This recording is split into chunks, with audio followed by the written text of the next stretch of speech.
राधे राधे, जय श्री श्याम। भक्तों, आप सभी का बहुत बहुत स्वागत है मेरे भक्ति चैनल शालू प्रिया प्रीतम भक्ति में। तो आज हम लोग जिस विषय पे बात करेंगे वो बहुत ही कठिन विषय है, क्योंकि जब मैं ठाकुर जी की सेवा करना शुरू नहीं की थी तब से मुझे भी इस चीज़ का एक बहुत ही ज़्यादा असमंजस मन में बना रहता था। और आज भी कई भक्तों का प्रश्न आता है, कई बार इस चीज़ को लेके बहुत उलझन बनी रहती है, समस्या बनी रहती है। तो प्रश्न है कि क्या प्याज लहसुन खाने वाले ठाकुर जी की सेवा कर सकते हैं? और अगर प्याज लहसुन खाने वाले सेवा कर रहे हैं तो कैसे करें सेवा? घर में प्याज लहसुन खाने वाले दूसरे लोग हैं तो भोग का प्रसाद कैसे बनाएं? और जो कान्हा जी के पास हम लोग जल रखते हैं उस जल का क्या कर सकते हैं? तो देखिए, ये बहुत ही क्वेश्चन ऐसा है ना, ये प्रश्न कि लोग बहुत परेशान रहते हैं इस चीज़ को लेके। तो सबसे पहले तो अगर जिनके घर में प्याज लहसुन बिल्कुल नहीं बनता है उनके लिए तो कोई परेशानी ही नहीं है, कान्हा जी ने पहले से ही आशीर्वाद दे रखा है। और आप आराम से भोग लगाएं और भोग आप सारे लोगों में बांट के बहुत अच्छे से खा सकते हैं। लेकिन अगर प्याज लहसुन जैसे हम लोग के घर पे बनता है तो हम लोग कैसे करते हैं सेवा? मैं भी करती हूँ सेवा। तो आप, इसका दो तरीका है। सबसे पहले तो आप ना प्याज लहसुन वाला खाना बनाए ही नहीं, पहले आप भोग का पूरा खाना बना लें। आप अलग से गैस रख सकते हैं, नहीं है पॉसिबल उसी किचन में बनाना है तो आप अच्छे से साफ करके आप बिना प्याज लहसुन का भोग लगाने के लिए जो आप प्रसाद बनाना चाहते हैं, दाल हो गया, चावल हो गया, खिचड़ी हो गई, दलिया हो गया, किसी प्रकार का सब्जी बनाना चाहते हैं, हलवा वगैरह तो शाम के नाश्ते में देते हैं, या फिर आप जब भी जो बनाना चाहते हैं आप बिना प्याज लहसुन का कान्हा जी के लिए बना ले, भोग लगा दें और उस भोग को सारे लोग घर में ग्रहण कर ले बाद में। तो ये तो हो गया एक उपाय। दूसरा उपाय ये है ना कि आप ऐसा भी कर सकते हैं कि पहले आप दाल वाल बना रहे हैं अगर, तो आप तड़का वगैरह ना लगाएं लहसुन से, और आप नॉर्मल जो सात्विक भोजन होता है पहले आप निकाल लीजिए कान्हा जी के लिए। जैसे दाल निकाल लीजिए, भुंजिया वगैरह जो भी आप बना रहे हैं उसमें से आप निकाल लीजिए, खिचड़ी वगैरह निकाल लीजिए, और बाद में फिर आप उसमें भोग लगाने के बाद बाकी के घर वालों के लिए आप अलग से जो भी बनाते हैं वो आप उसमें डाल दीजिए लहसुन वगैरह। लेकिन जो भोग का है वो आप पहले से निकाल के कान्हा जी के लिए अलग कर लीजिए। तो ये भी एक बहुत सरल तरीका है। और ना अगर एकदम ही दिक्कत है, बहुत ज़्यादा परेशानी है घर में ना, और आप ठाकुर जी की कृपा सेवा लेना चाहते हैं ना, तो आप ना केवल ठाकुर जी को दूध दही मक्खन ये सब बहुत पसंद है। आप फल का भोग लगा सकते हैं, पंचमेवा जो हमारा ड्राई फ्रूट है उसका भोग लगाइए। दूध दही, दूध चूड़ा दही, मूढ़ी वगैरह जो हम लोग लगाते हैं ये सब चीज़ का भोग लगा सकते हैं।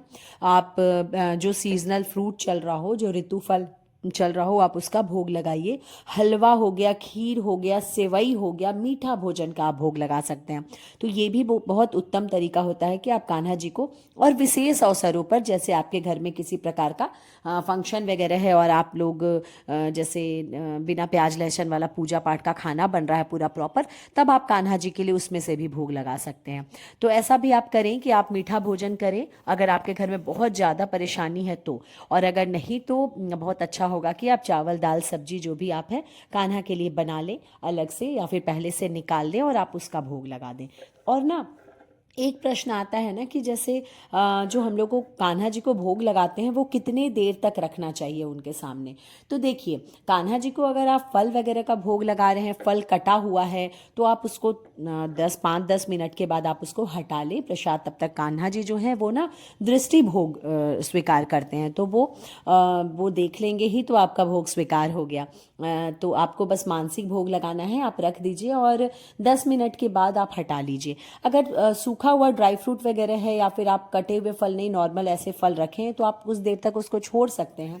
और अगर सब्जी चावल दाल आप इन सब चीज़ों का भोग लगाया है आपने, दोपहर का खाना और रात का खाना का आपने भोग लगाया है, तो आप उसको 5-7-8 मिनट के बाद आप उसको हटा लें और उस प्रसाद को सारे लोग घर के खा सकते हैं।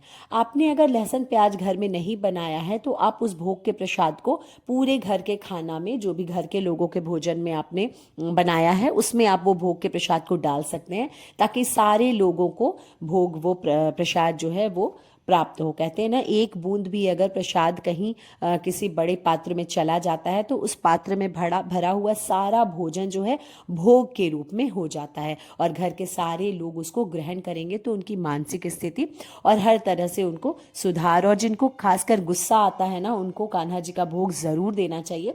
उनका गुस्सा देखिएगा धीरे धीरे बहुत चेंजेस हो जाएगा। तो प्रसाद देने का बहुत सारा तरीका है। मैंने यहाँ पर कस्टर्ड बनाया है, तो मैं ऐसे कुछ कुछ बनाते रहती हूँ। मैंने अलग से कान्हा जी के लिए इंडक्शन रख लिया है, ताकि अगर दिन भर किचन साफ ना भी हो, लहसुन प्याज वाला हो उधर, तो मुझे कोई दिक्कत नहीं होती है। मैं अलग से कान्हा जी का करते रहती हूँ।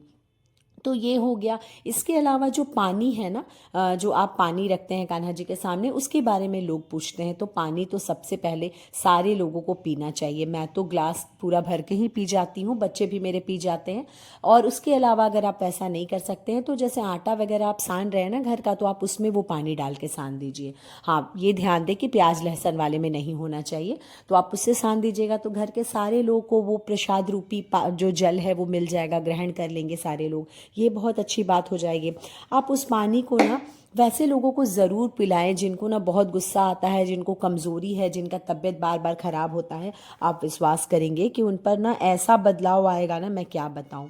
एक बहुत विशेष चीज़ है जिसका आपको ध्यान देना है। एकदम आप लोग ये बात समझ जाइए कि अगर कोई भी इंसान ऐसा है जिसने नॉनवेज खाया है या फिर मदिरा पान किया है, तो उसको आप भूल कर भी ना देंगे कान्हा जी का प्रसाद उस समय। हाँ, बाद में आप जब वो 2-3 दिन के बाद शुद्ध हो जाए तो आप दे सकते हैं, पर उस समय कान्हा जी का प्रसाद बिल्कुल नहीं देंगे, ठाकुर जी का प्रसाद बिल्कुल नहीं देंगे। ये सब चीज़ बहुत ज़रूरी है। आप ये सब करके देखिए, आपके घर में बहुत ही सकारात्मक बदलाव आएगा। मेरा बच्चा जब छोटा था ना, एक सवा साल पहले से ही, मैं जब से कान्हा जी मेरे घर में आए हैं तब से मैं उसके दूध में कान्हा जी का जल मिला देती हूँ और वो पी लेता है। और आप विश्वास करेंगे कि उसका पैर जो है ना, मेरे बेटे का पैर टूट गया था, जो जांग का हड्डी टूट गया था और चलने में भी कई बार दर्द होता था। पर जब से मैंने ये प्रसाद रूपी जो पानी है वो पिलाना शुरू किया है, आप विश्वास करेंगे कि मेरा बेटा कभी नहीं कहता है कि मम्मा पैर दर्द दे रहा है। तो कान्हा जी के आने के बाद ऐसा चेंजेस आप घर में देखेंगे, मतलब आप सोच नहीं सकते हैं। आप लोग विश्वास करिए और एक बार सच्चे मन से कान्हा जी को याद करके श्री राधे लिखते हुए उनका जयकारा लगाइए। और सच मैं बता रही हूँ कि जिन्होंने ठाकुर जी की सेवा नहीं रखी है वो एक बार रखें और देखिए कि कैसा जादू करते हैं हमारे कान्हा जी। उनका प्रसाद बहुत ही शुद्ध सात्विक निर्मल होता है और आपको बहुत ही पावन, आपको फील बहुत अच्छा होने लगेगा। आपके घर में कोई भी नेगेटिविटी नहीं आएगी। तो चलिए फिर मिलेंगे मेरे नेक्स्ट वीडियो में। तब तक के लिए राधे राधे, जय श्री हरे कृष्णा। बोलो जय